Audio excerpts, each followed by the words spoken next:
I'm Dr. Tom, and I wanted to discuss Down syndrome and challenge some of the misconceptions you may have, as well as provide some of the neurobiology involved.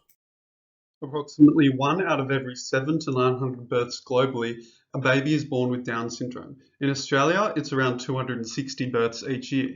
This is also called trisomy 21 as these babies develop with an extra chromosome 21, meaning they have 47 chromosomes in each of their cells instead of 46 as most people do.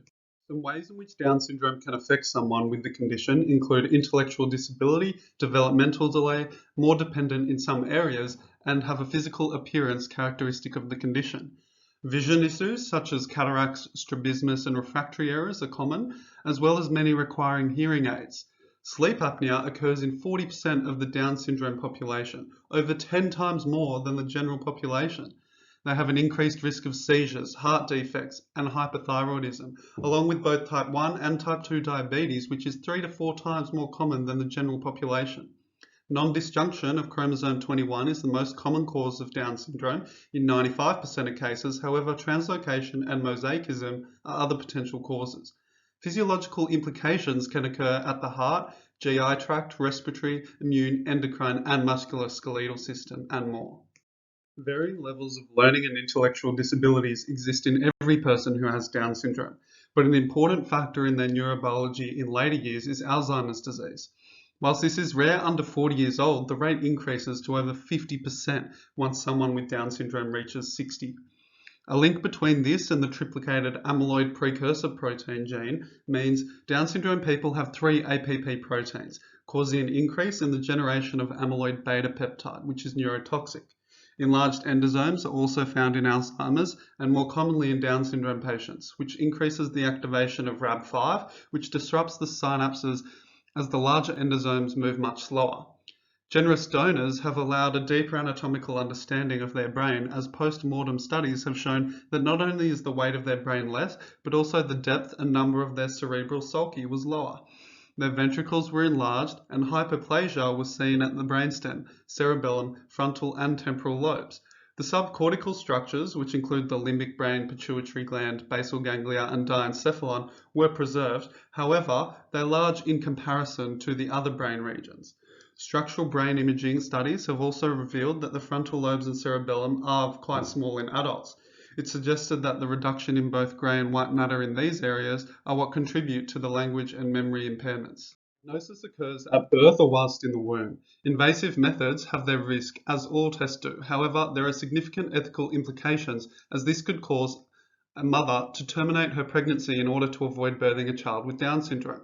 This could be the best thing for the child, as a life with ill-equipped parents would be extremely difficult. However, it is discriminatory in choosing your baby and could even lead to eradication of the condition if everyone was tested. Conversely, this testing could allow expecting parents to effectively prepare for the new child in order to best support them. There is no cure for Down syndrome, but early intervention is extremely important in improving expected outcomes. General practitioners are vital in managing patients with Down syndrome. Constant checkups are required in order to keep them as healthy as possible and monitor physiological changes such as eyes and ears, along with symptoms of hormonal changes. Children with Down syndrome greatly benefit from speech therapy, physical therapy, and work or socially related therapy. Combating their physiological differences in order to improve their function is greatly advantageous.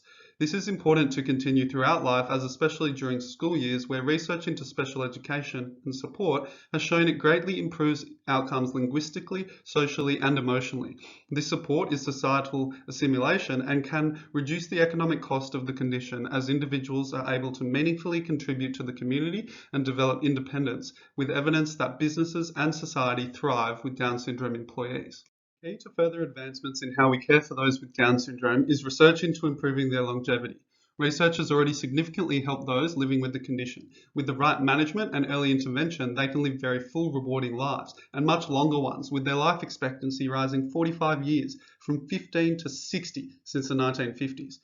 Our advancements in heart surgery, thyroid hormones, antibiotics, vaccinations, anticonvulsive seizure drugs have greatly improved the lives of these individuals, as well as imaging techniques that allow research whilst they're alive. Similarly, advancements can be made in the treatment of Down syndrome-related Alzheimer's and APP gene modulation. Further research into the potential of chromosome therapies that seek to silence the extra chromosome 21 in order to mitigate the biological impact this has on the individual should continue.